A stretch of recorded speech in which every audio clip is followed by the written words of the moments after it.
Hola, cage fighting connoisseurs. This is KidNate at BloodyElbow.com, joined once again by the inevitable, the ineffable, the ineluctable Eugene S. Robinson, author of Fight. Everything you ever want to know about ass kicking, but were afraid you'd get your ass kicked for asking, huh? Look at fucking Kid Nate making all use of that 2 hour time difference, all peppy. That's right. Having my Earl Grey right here. Oh, that's the reason. Okay, I got it. It's better than a rail, I'll tell you. Says you, my friend. In the long run. No, you know what? I think it's underreported. The most dangerous recreational drug around is cocaine. I very rarely have seen people who have benefited from it. I'm not going to say David Bowie died because of cocaine, but him, Rick James, their health was severely compromised as a result of heavy cocaine. I don't think you can be complaining, though, if you made it to 69 after that lifestyle. Like, yeah. Slimmy. I mean, you know. Yeah. That's the thing. I remember when Magic Johnson was trying to tell people that he got HIV from heterosexual sex, and he it's did. Possible. No, he did. But you got people are thinking Magic Johnson is having heterosexual sex like I'm having sex. No, he's not. Step right this way, ladies. Let's meet Magic. Keep it moving. Keep it moving. That's right. So, anyway. Take care of the foreplay before you go in the motel. Yeah. Foreplay is what we call when you drove over here. That was foreplay. Yeah, when Magic called you back, that was the foreplay. Right. All right, so we're here for the UFC Care Don't Care preview for UFC Fight Night Boston, a.k.a. UFC Fight Night Dillashaw versus Cruz, a.k.a. UFC Fight Night number something. I don't know, 70... 81. 81. My God. I'm a professional. You are a professional, Eugene. A professional what? We're not sure, but a professional. I got to tell everybody, in the whole history we've been working together, 3-4 years now? Yeah. First time ever, Eugene forgot about the show, and I had to call him. Yeah, so. It's a non-standard. It's not the usual day, not the usual time. He's got a litany of excuses, kids. You'll know. We call them reasons. But anyway, overall, Care, this is a Sunday night event in Boston. Why? Why? This is like fucking me up so badly. Football schedule, Eugene. Football playoffs. They don't want to go up against NFL. Fox Sports 1 doesn't want them to go up against. Is NFL on Saturday? It's on Sunday as a lead, and it's on Saturday and Sunday because we're into the playoffs. Yeah, okay. I'm not paying attention to football, but I got it. So what time? Oh, okay. So let's go through this now. What time does the fight start on Sunday? Don't ask me trick questions. I believe it starts at the regular time, which means the prelims will start around 6:30. No, well, 3 if you're on Commie, California time. But a lot of us are on the Central or East Coast time zones where we have more of a work ethic and get up early. All right, so it starts 6 o'clock your time. Let me double check it. I'm pulling up the interwebs. I don't want to give people bad information. No. It starts for me at the Renaissance. Yeah, the main card starts at 10 p.m. Eastern, so 9 p.m. Central. That would be 7 p.m. West Coast time.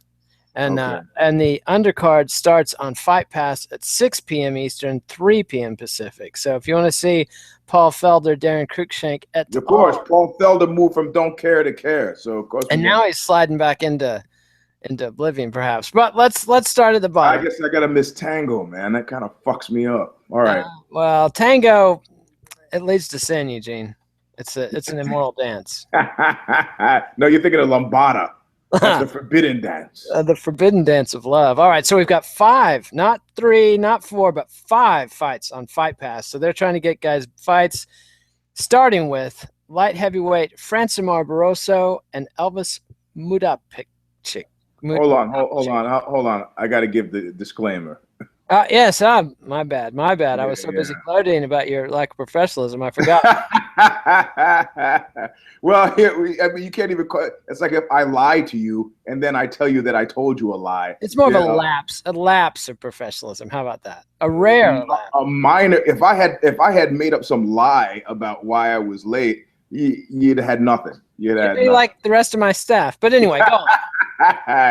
Yeah, staff. You mean those highly paid professionals that work?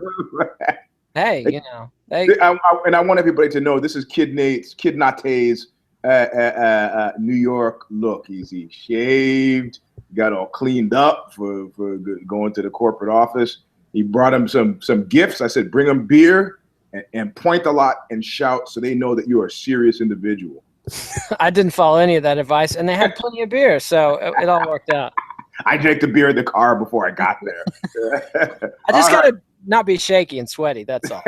That's right. Okay, so for all you crybabies and bedwetters who happen to be the fighters or not cared about on this show, realize that it's got nothing to do with your skills or talents as a fighter or a human being, and everything to do with the marketing might and heft your company is put behind you to make us know who you are. So do not take it personally. You want to move from don't care to care. Fight an exciting fight, but don't come crying to us, bedwetters, crybabies. Does your bathrobe say Meryl Streep on it?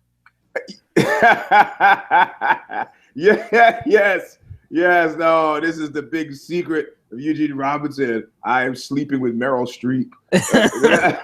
And he stole her bathrobe. Yeah, and it says, can you see it? Mr. Sleep. How cozy. Yeah. Is there a Mrs. Sleep that came with it? No. This is my longtime nickname. I see. From when I was a sex worker. Those were the days. I'm glad civilization survived. All right, so now to the first fight. Light heavyweight Francimar Barroso versus Elvis Mutapcic. Mutapcic. With a name like Elvis, how could we go wrong? But I don't give a fuck. Yeah, no, I don't care either. Sorry, guys. All right, bantamweight Joey Gomez and Rob Font. Like the name, but I don't give a fuck either. Yeah, so. No, I do like the name Font. All right, now we got one, I think. Light heavyweight. Oh, I forgot to predict. I predict you're going to care about two fights on this prelim. Okay, well, that might be easy. Okay. Yeah, light heavyweight Sean O'Connell versus Ilir Latifi. Oh, yeah, of course. Yeah. Everybody cares about Latifi. He started in as a headliner against Gegard Mousasi, and so now we know the lovable but somewhat erratic wrestler. Yeah, I mean, he's not quite a gict. I mean, we have to be careful with Gick. I mean, Gick, the guy I can't trust. There's a certain base level of trustability that comes along with your willingness to believe the excuses. In other words, if a guy has some semi-credible losses, you say, well, I could trust that guy because I can see how he got from walking in the cage to laying in the cage. Yeah, well, getting locked out doesn't mean I can't trust it. Frequently, It means I can really trust you because I know when you're going to lose. I know when you're going to win. I know how you're going to win. I know how you're going to lose. Latifi's, he'll occasionally knock a fool out. That's where the surprise comes in. Yeah. But he's got the beard, and I mean, I'd like to say that he's the he's the only that he's a UFC Muslim fighter, but there are quite a few. All those guys from Dagestan. So yeah, he's one of the few non-Dagestani Muslims. Correct. In the UFC, yeah. But by way of Sweden, so he's Albanian. Uh-oh. What? Huh? Did you freeze? Did I freeze? Now we're having technical difficulties, but I'm going to keep talking. So yeah, Latifi's of Albanian descent. Weird that Eugene gave us the before he froze. What? You're back. I'm back. Everybody back? Can you hear me? We're back. No, you're freezing. Now you do have us plugged in on the LAN. I'm not moving. I'm completely still and stationary. Yeah. I saw that. Amped on coffee. Yeah. So try plugging your LAN in instead of Wi-Fi. No, I can't do that. All right. Okay. Well, we won't. All right. So, but Latifi, Albanian via Sweden against Sean O'Connell, you got to pick. I'm going to pick Latifi. Yeah, me too. All right. So, featherweight Charles Rosa versus Kyle Bochniak.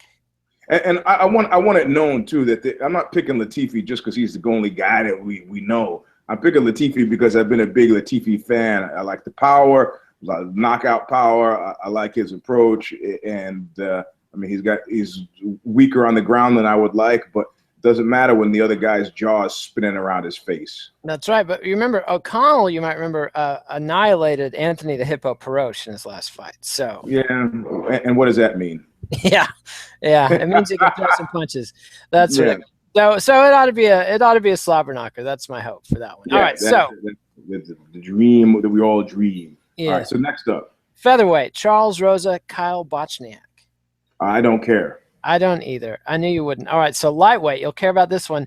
Darren, the Detroit superstar Cruikshank against Paul Felder in a battle of prodigal lightweights. Who can get back on the winning path and turn things around? I'm really, I mean, you know what? Let me tell you about Paul Felder. Are you going to give it a care or don't care? I care. Okay. I care. Because he's one of our showcase don't care to care guys. Yeah, but he could be one of those guys who showed up because you showed up. You know, he's just sitting at home. The phone rings. They say, "Hey, you got to fight." It's like, "Oh shit, this is my Rocky moment." Did it? You know, it's great. And he fought his way from don't care to care because he was just fucking excited to be there. And then the excitement wore off. But his losses both been by decision, and they've been against tough guys, Ross Pearson, and I can't remember who the other one was, but it was also one of those was a split.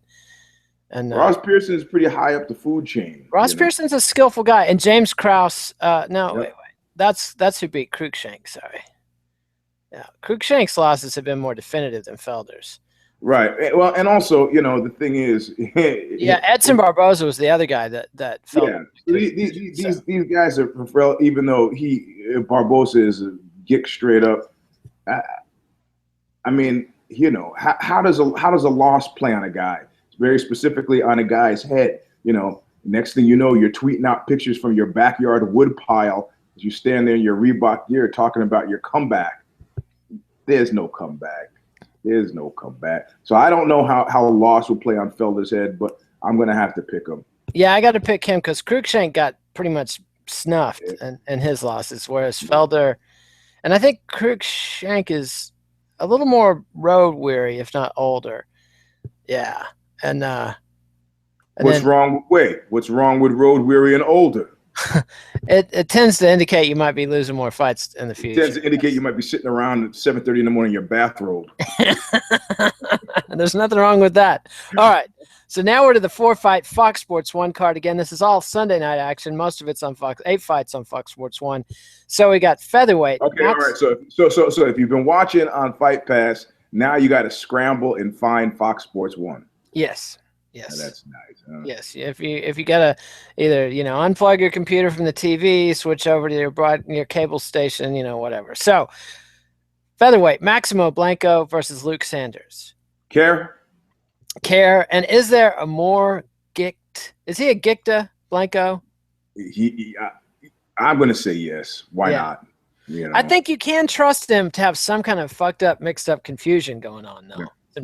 Cheating or overly aggressive behavior. Man, but I like watching him fight. But yeah, I love watching him fight. I've given up on any hopes that he's going to develop into a contender or anything, but he's always just an amusing clusterfuck. So is he your pick? Yeah, just because I don't know anything about Luke Sanders, and Blanco's bringing a lot of athleticism wrapped up in a very low ring IQ. Am I wrong? How do you like that, Mr. Blanco? You gotta care. What kind of care is that? We like you because you're stupid. No, we like you because you're crazy. Yeah, all right. I can get on board with crazy. I'll pick Blanco too. All right, so we're all on board the crazy train. All right, so lightweight Chris Wade versus Mehdi Baghdad. I don't care. I don't care either. So, all right. Mehdi Baghdad. Is it a wonder that this guy became a fighter? I know. I used to go to school with a guy his name was Ding Dong. That'll embitter it, man. Yeah. Well, he's Vietnamese, man. He didn't know it was funny. He just knew every time he came around, people were like laughing and smiling. He was actually a pretty happy guy. Well, that's good for him. Obliviousness is one of the great secret powers you can have in this life. I gotta say. That's a good one. I got it. I got it in spades. I know. It's one of the things I admire most about you. All right, light heavyweight Tim Boetsch versus Ed Herman. Is this the battle of the Lost Battalion? Are they fighting for captain of the Lost Battalion? No. They can't. He can't. That's the guy right now standing by the wood pile. Yeah. Non-commissioned officer of the Lost Battalion. Yeah. I'm gonna have to go with. I'm gonna have to go with the militia man. First of all, I care, and then I'm gonna have to go with militia man Herman. But wasn't he the one who was pulling that stunt at the gas station with the cops? No, that was Dave Pee Wee Herman. This is Ed, the God redheaded damn. guy. Oh, you're right. Yeah, Man. yeah. No, Well, that was a good story. that was a good story. Pee Wee was entertaining. Apparently not a real dedicated trainer. Not an athlete that were. Ed Herman seems to have more discipline, probably less raw physical talent. But but I'm not. In Tim Boach, you will find a gift. I don't. And I don't think it's fair to make him carry all the weight for that. I mean, part of it is me. Part of it is that every time I give the big build up to Tim Boach loses. Every time I ignore Tim Boach wins. So this is textbook definition gift. But going into it, eyes wide open, I can't pick the guy. Ed Herman, used to be with Team Quest. I don't know who he trains with now, but it's both of these guys though are pretty shop worn and have had some lots of injuries and some tough losses in the cage and I can hear the phone ringing in the Phantom Toll booth. Yes, we got a bench warm for you, buddy. Oh, really? Okay, make sure I can see the TV from there. That's really what you need in the Phantom Toll booth. You need a bench where you can see the TV. Because you don't want to be the guy in the other bench going, "What's happening? What's happening?" Hitler at a certain point when he was on his down and out days before World War I, where he was a starving student. They didn't have TV back then, by the way. Interesting little known fact. Yeah, that's what people were saying, that TV somehow created global peace. But he used to sleep in this flop house, and the flop houses, and this is how I imagine the Phantom Toll booth being, are long benches, and then somebody would like put an eye hook in the wall and string a rope across. So you would sit on the bench, and then you would lean on the rope to sleep. And that's where the expression came from. Well, one of the places that the expression came from, on the ropes. So when Hitler was on the ropes, famous Nazi, got it in. Yes, on the ropes. Almost a half an hour into the show, but finally got it in there. That sounds dreadful. I didn't realize. I've never heard this before. This is the Vienna flop houses, benches and ropes. So you would sit on the bench, lean against the rope. You can fit more bums in your flop house that way. Pretty much. Well, you don't want people lying down because then there's all kinds of bum sex, and nobody wants that. Yeah, no, that sounds dreadful. Okay, so you're picking Herman. Yes, I am. I'm picking the Barbarian, Tim Boach. All right. Yep. All right, so now we got welterweight. Big words, Eugene. We got welterweight Patrick Cote versus Bloody Elbow's own Ben Saunders. Yeah. It's a care. It's a care. Where is this fight again? This is in Boston. So we got a Canadian and a guy from, I think Saunders is from Florida. So that was Cote doing on the card. Well, I got because they're not doing that many cards in Canada anymore. Yeah, I know, but I'm just I'm gonna have to go with Saunders, man. I'm sorry, Patrick. I met that guy in a hotel years ago in Chicago. Seems like a really nice guy, but I just he's one of those guys where you say his name, I'm like, he's still around? Well, he's on a bit of a comeback. He went away. I saw that comeback. I thought it was okay. Anyway. Yeah. He went away for a while, came back. The knee thing with Anderson Silva is what made him go away. Yeah. And the guy had to, but he was a contender for a period of time. But yeah, he fought Anderson Silva for the title. So small, powerful word was. Yeah, he gave him a fairly good fight too. So, but it's an interesting stylistic matchup because Cote is more of a classic kickboxer and Saunders is more of a Muay Thai clinch guy. Yeah.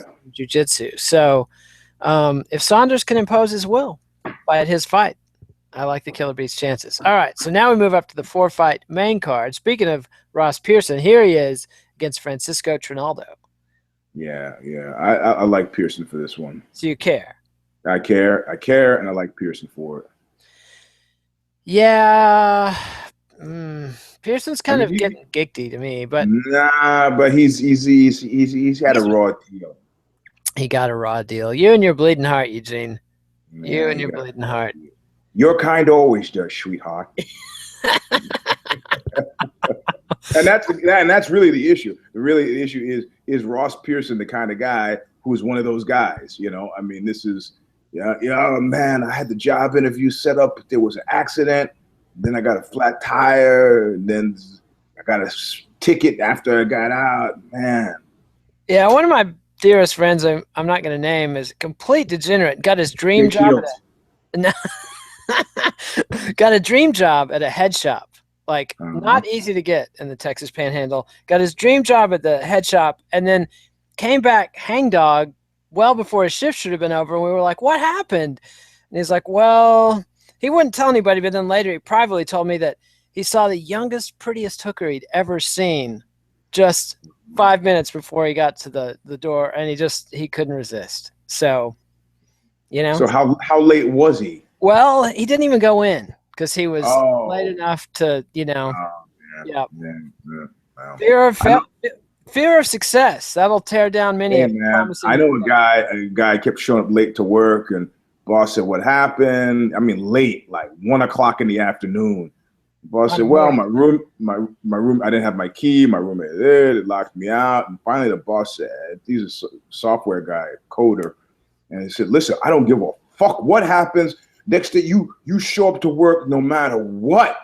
Now, in actual fact, the guy was out with transgendered prostitutes. He was smoking crack. He was just living life beyond all any reasonable boundary. Yeah. So then it's 8 o'clock in the morning. He's out in the streets. He realizes, oh shit, it's 8 o'clock. I got to get to work. My boss told me don't be late. So he shows up, actually gets to work about half an hour late, and he's wearing a bathrobe. Hey, he got there. And the boss says, what's the fucking deal with the bathrobe? He goes, you told me come to work no matter what. My roommate locked me out. This is all I had. That's what it is. He goes, you know what? You're done. Get your shit. Get out. Ouch. Yep. Yeah. Well, this guy, during the depths of the recession, I don't think I knew a single person who got more jobs than this guy. Also, during the depths of the recession, I don't know many people who lost more jobs than this guy. Enormous fuck-ups frequently have the gift of gab and polish and ability to get, jobs. But all this makes me recall some online posts. There's this hideous site, I'm not even going to tell what it is, where scorned women review men that they hate. And this acquaintance of mine, let's see, the sentence, he leads a reckless and wanton personal life of dissolution. So that sounds like lots of people I know, actually, including me. This was the classic sort of corporate lawyer partying with the transgender, crack whores and the whole bit. But back to Ross Pearson. He's got a clear pattern established of lose, win, lose, win, lose, win. And he's coming off a win. And I think he's going to lose to Trinaldo, although I don't like or trust Trinaldo, but he's my boy. Oh, man, I thought we were still talking about transgender prostitutes. I was completely confused what you were talking about. I was like, lose. What is it a win when you get the transgender prostitute, or is that a loss? I'm sorry. It depends. We're back to the fight game. Some people like the surprise package. Some people are very upset and disappointed. It all depends. All depends. Some guy tried to explain it to me. He said, I like titties, but I need something with a sex drive. I go, I got you. I see. Oh, that kind of makes a little more sense. I don't know. Nah, I'm okay. I'm okay as I am. Thanks. Yeah, I like that. I'm not man enough to be gay. I've no bones about it. I like ladies. I saw something on the bathroom wall that said differently, but okay. Well, it was probably, what were you doing in the ladies' room? That's the question. I had a friend in the emo scene in Austin who had a reputation as, tall, handsome guitar player. And the ladies' room at Emo's was nothing but slams on him and what a lousy lay he was. And I was like, how could you I'd love to have that many reviews. Like, I mean, anyway. My status as a lousy lay was a closely guarded secret, sadly. But anyway, so we come man, I wonder if you could start a Yelp that could rate your sex partners without getting sued. So that you've already tried that repeatedly. In fact, the site I was just was one of those. Yeah. Huh. Yeah. So If you can think of it, it's been done, Eugene. By the way, I know the winning Yeah. Powerball numbers, so I don't see what the big deal. Okay. All right. I don't even So want to now talk we've about got that. Yeah. now we've got a big one. Heavyweights: Travis Hopper Brown, aka Mr. Ronda Rousey, versus Matt Mitrione, aka this is my last fight in the UFC. They set him on the bench for a year. They only gave him one fight last year when they couldn't work out a new contract for him. Is he going to go out on a high note? And do we care? Man, this fight is strange because Answer the question, Eugene. yes, we care. Okay. Yes, we care. And this fight is strange because it's right. It's a minefield of extra fistic issues, that make it the kind of it makes it the kind of thing that sucks me in and suckers me in every time, And so I'm thinking of very specifically Honda Housie's loss. I'm thinking about the temperature at home. I'm thinking about the bad press and the PR and how the jungle pretty much wants this guy dead. I'm thinking about the fall from grace. I'm thinking about the legal case. There's a Reebok lot. Sponsorship. Mitrione's bitterness is largely about the Reebok sponsorship. He said they offered him a nice raise, but it would have just made up for the money that he lost with Reebok. Yep. Yeah. So. Yeah. So it's how much do these fight issues weigh on a man's mind? These extra when you're fight talking issues. About Meathead and Hoppa, how much mind is there to weigh? Okay, man. Is that unfair? I actually occasionally show up at these fights, so I want to be able to actually. In his defense, Meathead is a college graduate and actually gave an interview with Ariel Helwani that was very articulate about the business side of this stuff and the cost, the opportunity cost of staying in the UFC as a college grad. He says, every year I get farther away from my graduation date, the less appealing I am to the corporate marketplace. Well, there's a solution for that, and I don't want to hear any whining from him. The solution is called getting your master's. Taking on more student debt, a losing strategy. I would get like a quick CIS or a GIS certification, whatever, the Geographic Informational Systems. People who do that make money. What? That's what? what is that? Just some unsolicited career advice. Come on. That's like some Willy Loman shit, and all you gotta do is you specialize in plastics, you'll be great. What are you talking about? What is that?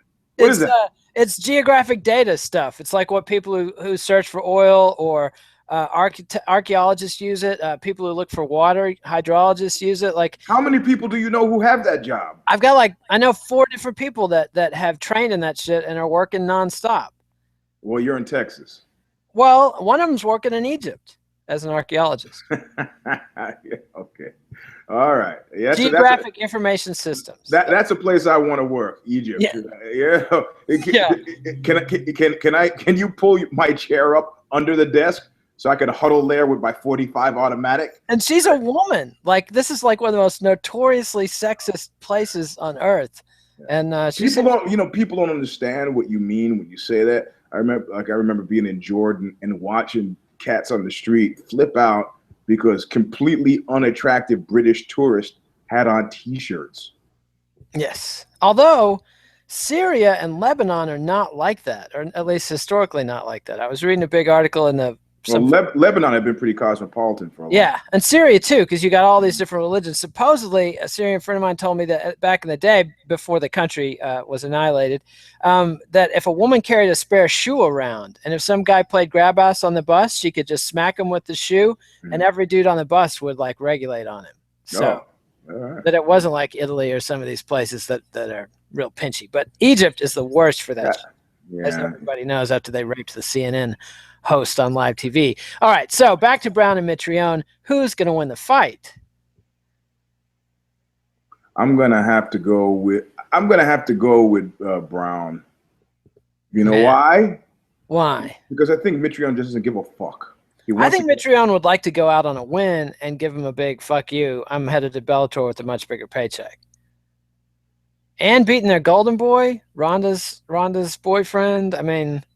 Yeah, see, that's what I'm saying. It's got a lot of extra fight issues. On its merits, the thing is a wash. These are both very tough guys. I don't know who. I think Brown's a little more well-rounded, and he's bigger.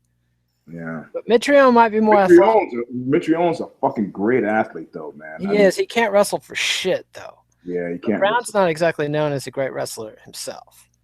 So.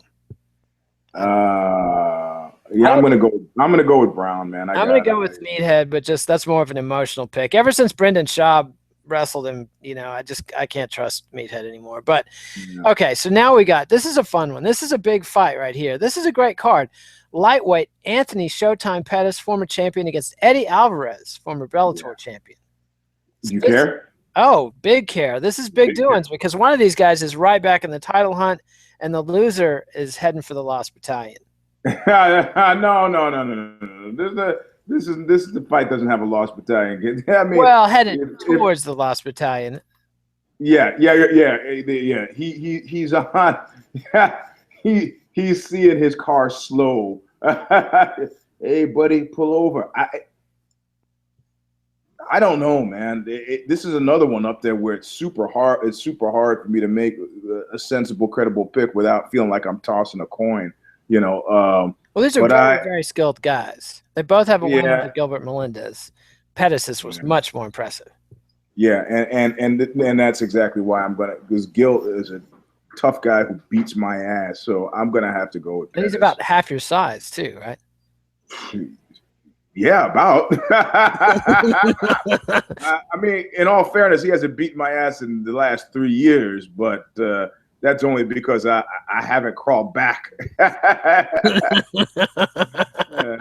All right. So, yeah, I got to go with Pettis, too. I think he's just his skill set and his ring IQ, although RDA really did just demystify Pettis in a big way. So I think if Alvarez paid attention to that fight, Dos Anjos wrote the book. He should have, but I don't know, man. I don't know.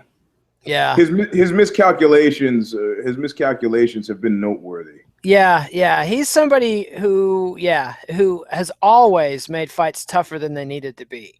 Yeah. And very skilled. And that's an earmark of his career, actually. I mean, if you want to listen to Kogan.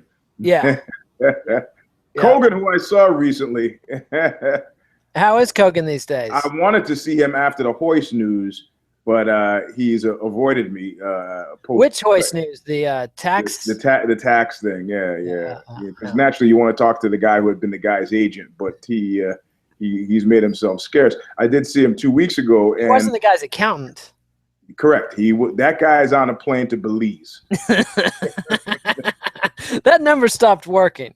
Yeah. Did you always wonder, like, wouldn't it be great to be the guy that gets to abscond with the rock band's millions of dollars? Like, is that like an accountant's lucky break or what? Like, here come, I don't know, Aerosmith with all this money and a drug habit and no business sense whatsoever, and you say, hey, I've got a great idea. We're going to put all your money in an offshore investment in my wife's name. Just sign here, and you'll save millions in taxes because you're never going to see the money again. Man, I know two bands that got taken, and I know them from both sides. One band that got taken, I don't give a shit. They won Star Search. It was the Kingpins. They were a rockabilly band, $1 million contract, right to the top, the darlings of the industry. And their manager at the time, he told me it seemed like it made the most amount of sense in terms of investing this money for me to buy a house with Smart. Because real estate, in the Silicon Valley always gives back. And then the guy who was like the heartthrob, the lead singer, guitar player, last time I saw him, he was working a minimum wage job as a cashier at Tower Records. And he still owes the record company the full $1 million. Well, I don't know, man. I know years later, the one dude's got a house and the other guy was, Did you say his job was at Tower Records? Yeah, so it's a while ago. He doesn't have a job anymore.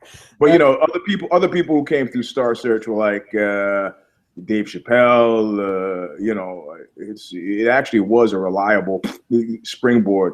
And then the other guy was the band The Melvins, and all of their receipts from all of their tour in Australia at one point just disappeared. So their tour manager just took them for. Tour manager said, I put it in the hotel room safe. Don't know what happened to it. You mean by receipts? You mean the cash money? Cash.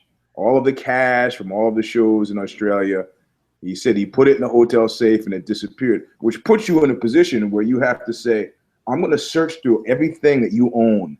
And if I find this money, I'm going to, well, you know. We know what you would say, Eugene. Yeah. But, you know, you got to trust the guy. Guy says it's gone. Are you going to search his stuff? It means you don't believe he honest, you know, you don't believe him is what. Well, I think it's, again, play the obliviousness card and say, oh my God, we got to help you find it. And then just go through all the shit. Yeah. Maybe you left it in your pants. Oh, I bet you left it. You're so forgetful, Joe. I bet you left it over. But come on. I mean, I love the Melvins, one of my all-time favorite bands. I was basically in a Melvins cover band at one point, but how much receipts could they have had from an Australian tour? I mean, I think it was $20,000. That's a lot for the Melvins. That's like, how long had they been out? Like 8 It's weeks? Australia. Somebody from Australia tells how many shows can you play there? I don't know. Tops. Melbourne, Sydney. I don't know what the hell. Nobody goes to Perth. Okay. So, I mean, maybe they did, but it is like I've never been. So every time they ask us to play, I say, go to Travelocity, figure out the price of 4 tickets, and then they never call me back. Yeah. So, yeah, Australia, it's a long way away. And Perth is even further. But anyway, that's far afield from our topic. So we're both picking Pettis? Is that what we're saying? That's what we're saying. Yeah. Okay, so now we've got the big one. TJ Dillashaw, bantamweight champion, dethroned and then de-pants to Barao against the uncrowned, unbeaten former champ Dominic Cruz, coming back off not 1, not 2, but I believe 3 reconstructive knee surgeries. Yeah, I care. Yeah, it's a big care, and it's a very interesting stylistic fight. I'm just gonna pull the ripcord and deploy my parachute. I'm going for Cruz on this one. You're going for Cruz? I said it on Knuckle Up, and I'm proud to say it again. I'm going for TJ, man. I'm going for TJ. I think Bang Ludwig has Cruz's bullshit figured out, and I think TJ has some actual pop in his hands. And I've never been a Cruz believer. I'm still not. I think TJ is going to expose him. Although that last fight, Cruz has screwed me before, but his last fight, my God, that was impressive. And then he immediately followed it up with another year off for more surgery. So, you know, that shit adds up, and especially when your whole game is based on mobility, that doesn't bode well. Yeah, I think we could be singing a different tune late Sunday night. But we'll see. Are you going to do Knuckle Up right after the fights or what? That's the plan. It depends on what filthy alley I find myself in order to actually watch the fight. Actually, you know what we could do? Mm-hmm. You want to be a guest on the 6th round post-fight show? And we could combine it like 6 Knuckle Up 6th round? Or Sure. What do I have to do that? Just like this, except it'll be me and Zane too, and have mood lighting. Yeah. And have who? Mood lighting. Like, don't have bright lights. Like, have some kind of colored lights there. Well, I actually have lighting now that if I just turned I've got 1, 2, 3, like 4 lights on me now because people have complained. Well, I'm glad that you listened. And they say we're not professional, but yeah. If people send me links, I tend to like, you know, look, this is what you could do, improve the quality of your show. But okay, all right, well let's think about that because I need to.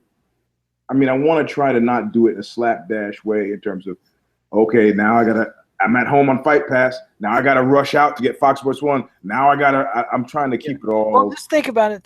Just something to tease the fans with. It might be better to do Knuckle Up. It's just the Sunday night thing. But we'll figure it out. It might be better to do the pure Knuckle Up experience and the 6th round separately, but just figure it out and let us know. But I got Dillashaw. You got Cruz. But why, Eugene? Why?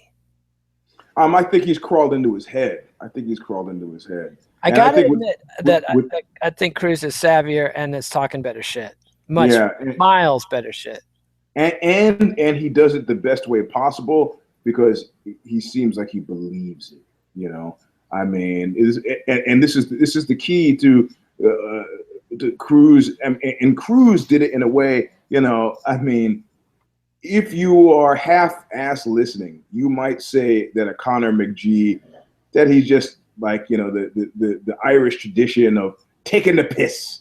That he's just, you know, it's red panty night. You might, even if it's directed at you, you might go, that's kind of funny, you know. But when Cruz looks at you and goes, I'm sitting right in front of you, dummy.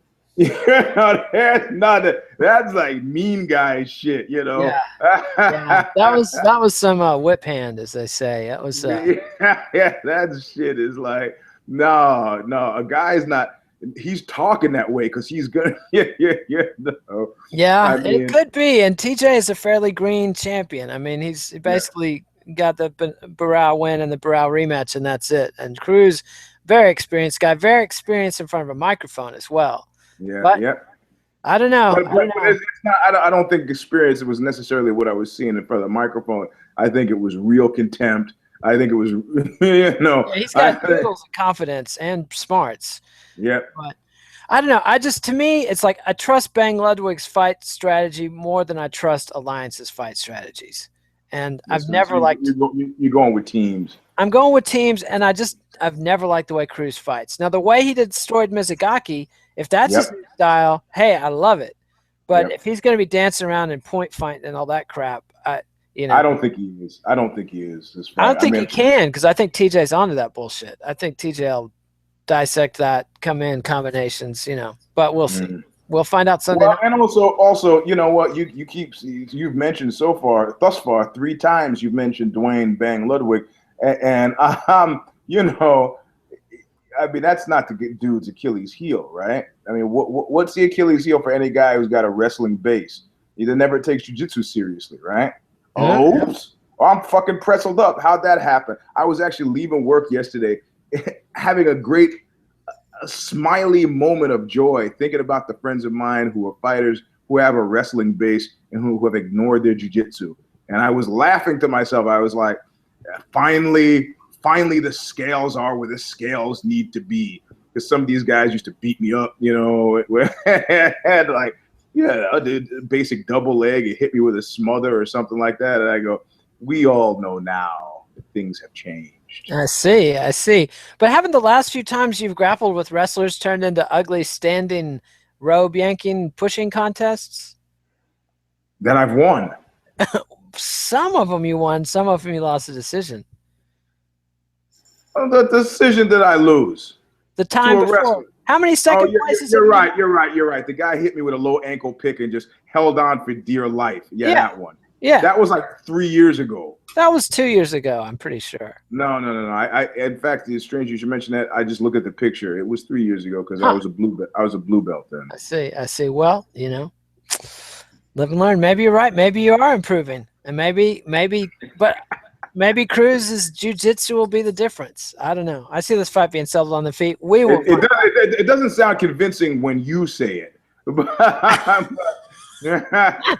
it is a point that convinces. Well, time will tell. We'll see. We'll find out Sunday night. So Sunday at Raceway Park. I believe this is at Boston Gardens, which is pretty prestigious. But give us a thumbs up on YouTube. Subscribe to MMA. Thumbs up, baby. There's thumbs up for Knuckle Up is right there. Yeah, subscribe to MMANation.com on YouTube and subscribe to MMA Nation on iTunes so you can listen without the seeing. And follow us on Twitter at Eugene S. Robinson, at KidNate. You can read Eugene at Aussie.com, sometimes Vice's Fightland. You can got a piece up today on David Bowie. I'll look forward to reading that. And then it's a terrible Frankenstein monster of a video because he died in the middle of me making it. That was kind of a nasty surprise, wasn't it? I mean, it was like, new album, birthday. He's dead. Yeah, exactly right. 69. Was Rickman also 69? He was. You know, there are rumors that Bowie, chose his own time of departure, as they say. So I'm not the guy who I'm paying attention to, not Eno, not anybody else, but Visconti. And Visconti said, he had actually made plans for it. Thought he had enough time to do one more record, actually. Well, yeah, and knew that, but I'm talking about the exact specific moment. Oh yeah. Well, I guess if you got the big C and you're looking at horrific, painful death, there's And you gather your family around you and so on. So it's grim no matter how you shake it out. But I'd rather go out with my head in a helium balloon than screaming for more morphine. Personally, just. I'd like to go out like your head shop friend. Sadly, that wasn't the end of his tale. Oh, okay. Okay, and this is where we circle back around to transgender prostitution. No, he actually, I think, just likes the regular flavor, but it's still not been a good thing for him or anyone else. So prostitution can be a tough, dangerous job. Man, yeah, it's a nasty business. It's the proverbial nasty business. Although I think might be better than working retail, but that's you can always all right. I think it is. Sure. You just can't keep your hands on the money, but anyway. Yeah, you got it. Yeah. All right. So that's the show. MMA Vivisection. Sorry, I falsely advertised it was going to be yesterday, but Dallas and Connor, not always as reliable as Zane. Let me tell you about that guy. Exactly. So Zane had to bump it back today. That'll be on later today. We'll have the 6th round after the fights, and then Eugene will have Knuckle Up, or we'll combine the 2 shows. Find out Sunday night. So why don't you guys vote? Huh? What? Have them vote. Vote in the comments. Vote in the comments. Do you want to see Eugene crash the 6th round, or do you want to get the inimitable solo, probably embittered after all his picks go south, Eugene take? Well, you know what? I didn't write these picks down. So we know how you do, Eugene. We know how you do. So, I got no pen in my hand. That's it. Yeah, and unfortunately, there's no way to reconstruct what you picked. So no, I'm gonna immediately after I get off the show, get up and get a piece of paper. But I don't want to move because I don't want the feed to go out. So well, very thoughtful, very thoughtful. All right, so adios, MMA aficionados. Thanks, Eugene. We'll see you next time. All right, man. Later. All right, thanks.